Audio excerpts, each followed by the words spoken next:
Ce mardi, s'est tenu à l'amphithéâtre de la ISRA l'atelier de lancement des activités du projet de gestion de la santé environnementale et de la pollution en Afrique, PG-SENPA, dans la commune de Hann Bel-Air, sous la présence des autorités gouvernementales et étatiques, du maire de la commune et l'équipe municipale, des chefs religieux, des délégués de quartier et mouvements associatifs.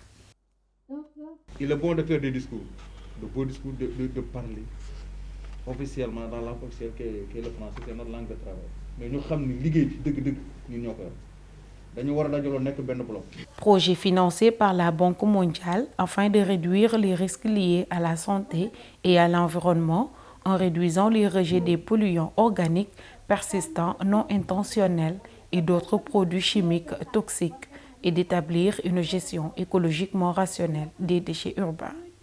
C'est dans ce contexte que le Fonds pour l'environnement mondial a financé le projet de gestion de la santé environnementale et de la pollution en Afrique dans 5 pays, la Tanzanie, le Ghana, la Zambie, le Kenya et le Sénégal. La phase préparatoire du projet a permis d'identifier la municipalité de Dalifort-Foirail et de celle de Hann Bel-Air comme site pour la mise en œuvre des activités pilotes du projet.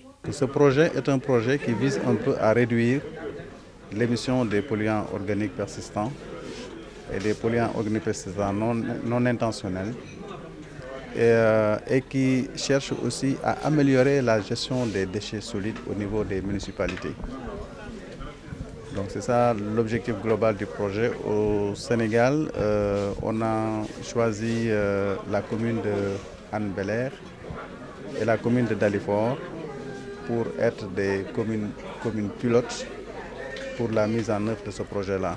Parce que comme vous le savez, la commune de Hann Bel-Air fait face à une problématique très complexe de pollution, liée d'abord à son écosystème, qui est un écosystème marécageux où la nappe est très proche, et puis aussi liée justement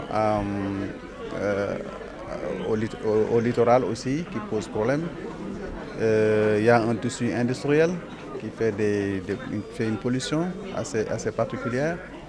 C'est pour dire donc que c'était un site assez idéal pour tester un mécanisme d'amélioration de la gestion de ces polluants organiques persistants et des déchets.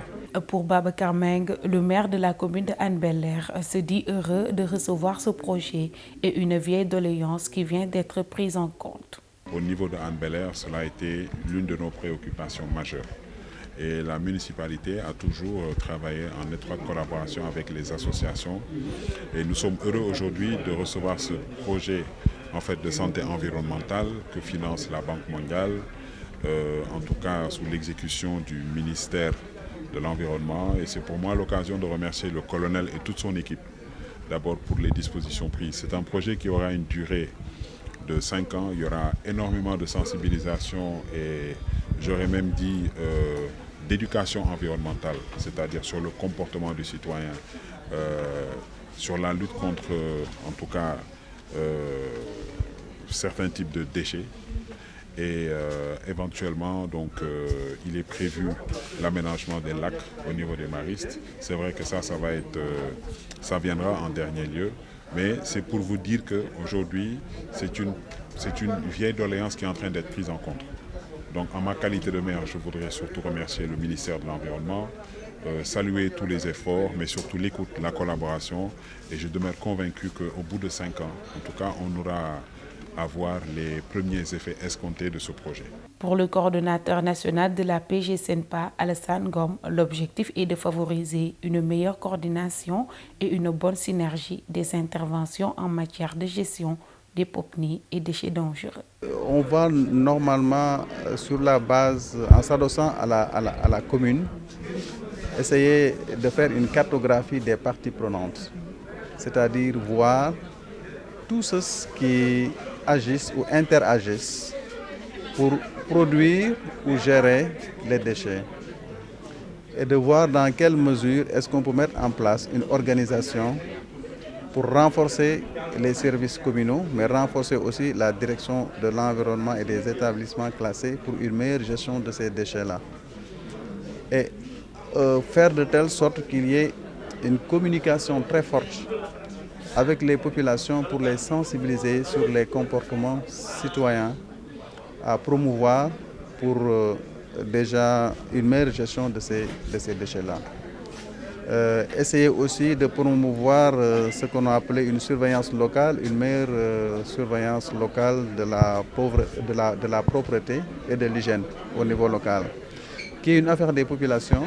Donc il faut nécessairement que cette population-là soit au cœur des activités à mettre en œuvre, et nous allons organiser ces populations-là, mais aussi renforcer leurs capacités pour vraiment une prise en main beaucoup plus effective de la gestion des déchets et des polluants organiques persistants. Hann TV, télé askan bi. Hann TV, télé askan bi.